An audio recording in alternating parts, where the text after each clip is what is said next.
Please join with me in the spirit of prayer.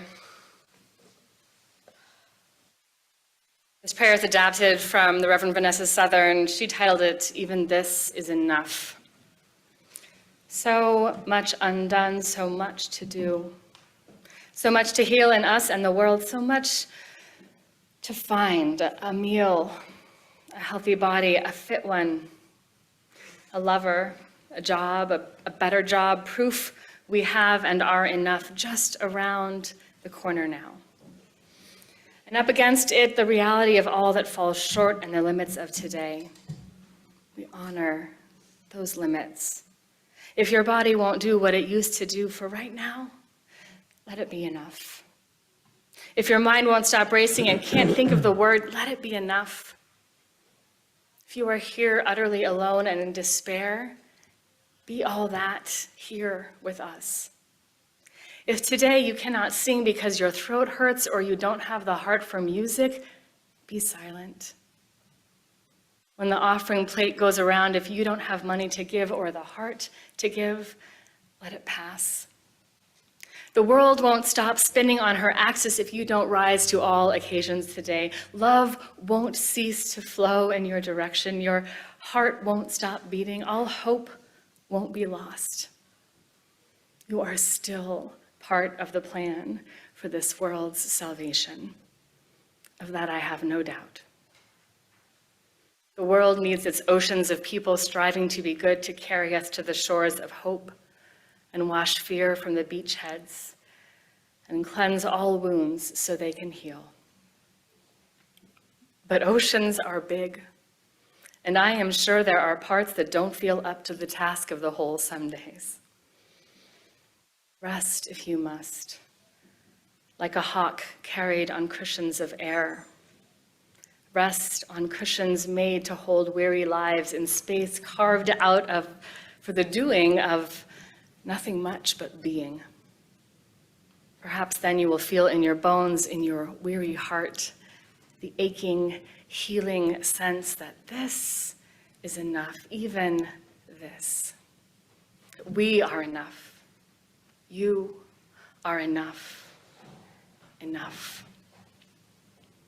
For these and all the meditations of our hearts unspoken in this hour, I say, Amen. Thank you. Now we have a reading, Tomato on Board by Ross Gay.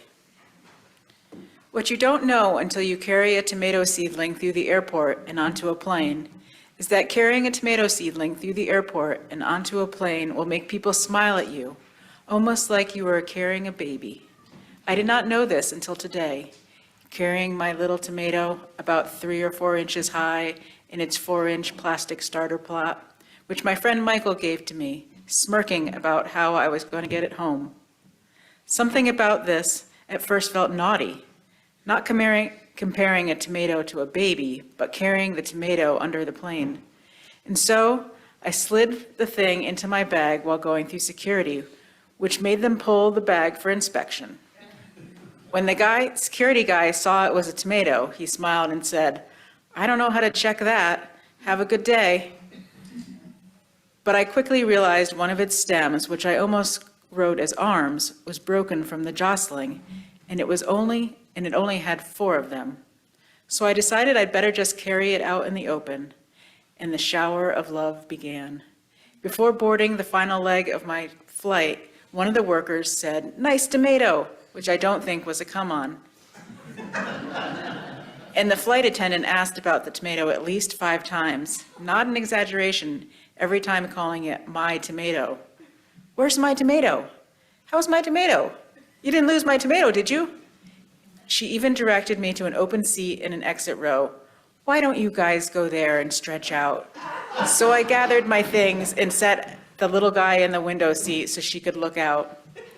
When I got my water, I poured some into the little guy's soil. When we got bumpy, I put my hand on the little guy's container, careful not to snap off another arm.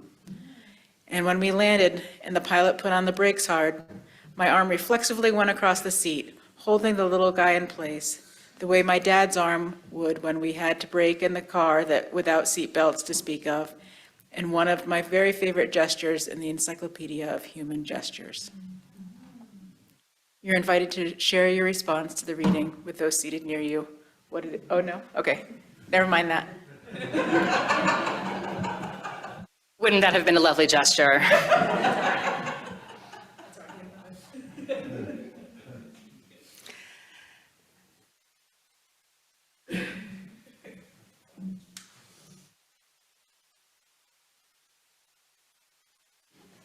Earlier in the week, when I sent Ann information on the sermon that I planned for today, our first Sunday with this month's theme of love, I gave it this lofty, some might say ostentatious title, The Exponential Power of Love and Justice Growing Beyond Shallow Spirituality, Impotent Sentimentality, and Cycles of Revenge. I have since repented of my ways. Sort of. I'm sorry. We will pick up elements of that planned sermon next week. I have what I believe to be important things to say about love and justice and power and the responsible use of all of these lofty and abstract comments. But this is not the week to say them. This is a week to gather the soil, to locate the tiny fuzzy seeds we hope will follow their life-grasping genetic impulse to turn into fruiting tomato vines, and plant ourselves some love apples. No, really, that's what people used to call tomatoes. Of course, I'm appropriating that archaic usage to hint at what I really want to focus on today, which is how many ways can we say and be love in the world? Locating and brewing and letting love bubble over seems a little like alchemy. And alchemy requires an awareness of the properties of the vessel or the container in which we hope to conjure up our potion. Before we can get to the alchemy of love and power and justice, we need to spend some time with our containers. We need to understand where to locate their material strength. What weaknesses inherent in their essence might destroy our efforts. Put another way, I guess I'm suggesting that before we can ask, what can love do? We first have to ask, where does love come from? How can we make more of it? What does love sound like or look like? How will I know when I encounter love? How can I live it more completely? How might I take the raw materials of my own life and with them craft a vessel strong enough to hold the transformative powers of love?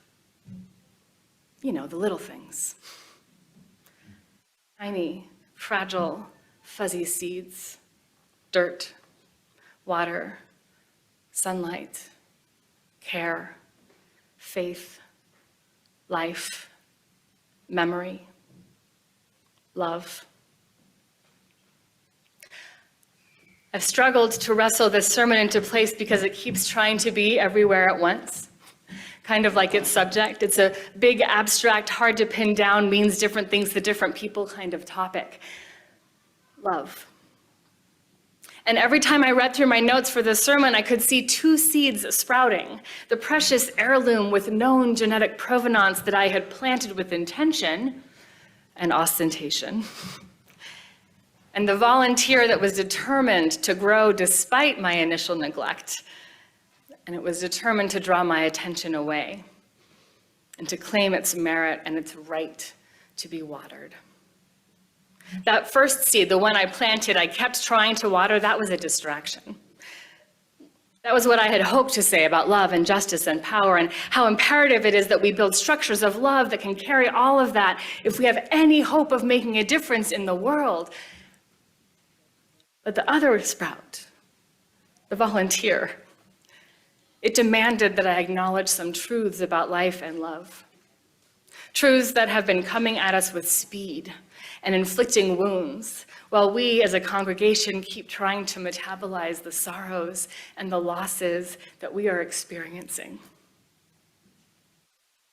And so today I bring to you that volunteer. It is a plant that says, do you remember why life is precious? because it's fragile and fierce, because we die.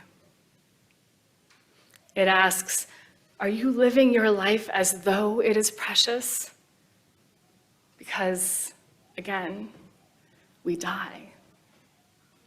It demands, have you made of your life one worth living? This is your chance. Start now.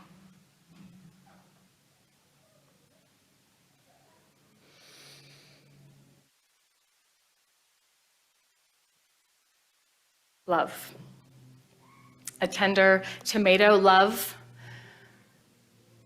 Heated steam that can bend hardened wood. Love that is easy to identify and hard to quantify, that is yearned for, that is wept over, that is lost, that is found, that is made stronger through the simplest of acts and destroyed with equal ease.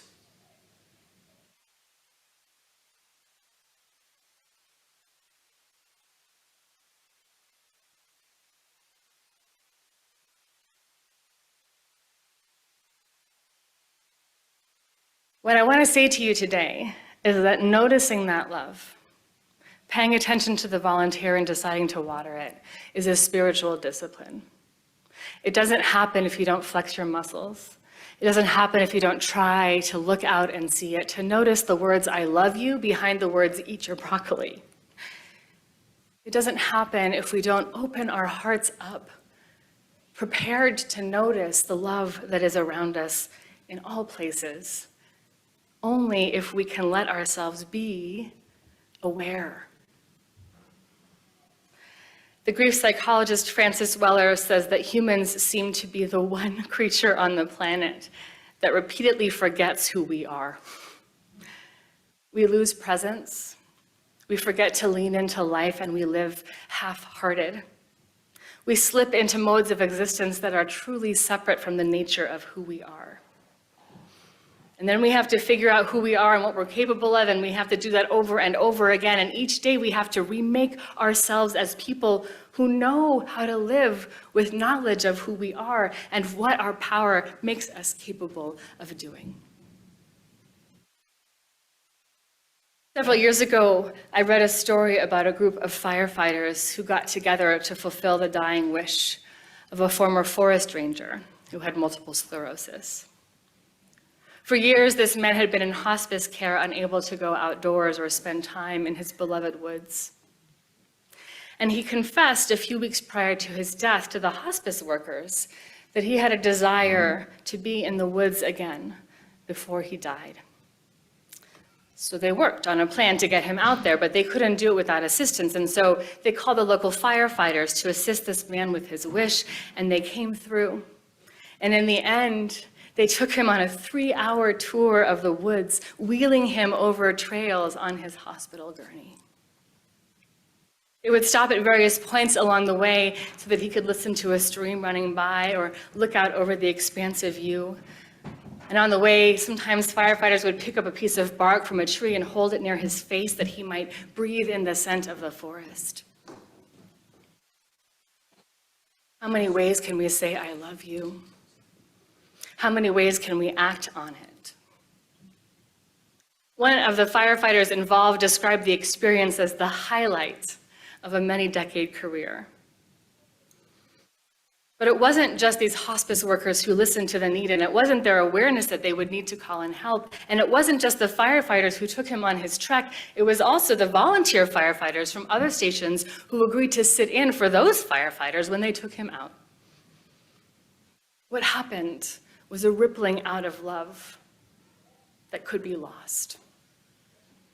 If all you noticed was the final ripple, or if all you noticed was the first stone thrown, the first stone, a man who loved a forest, and the ripples that went out from that were a vulnerability, please give me what I need before I say goodbye. And then the kind of love to ask the hospice workers for that, and then the ripple of the hospice workers trying to figure it out, and then they took the step of going to the firefighters and asking them, and they took the step of asking their colleagues to step in, and then they took him for a 3-hour walk through the woods. And the trees themselves were the witness to it all. It's all there if you look for it. It's all there if we make it a practice and a discipline to seek out love and to magnify it and to notice it. It ripples in ways that words may not. I love you. And I ask things that aren't necessarily love on the surface, but that mean that anyway. With love at the center and infused all the way through. How many ways can we say, I love you? May you find so many ways to say I love you that you never run out. May your words and your actions and your concern and your compassion and your capacity to hear and the breadth of your shoulders and the strength of the tea that you brew and the softness of the tissue that you provide all swirl in a wild and soul-stirring offer to the world and its creatures, from the lichen to the cedar to the human. All of this, I love you. All of these I love yous. May they be yours to offer and yours to receive, and yours to notice, and ours to grow over our lifetimes from the smallest to the largest gestures. May we know deep within just how completely and necessarily we belong to one another. Amen.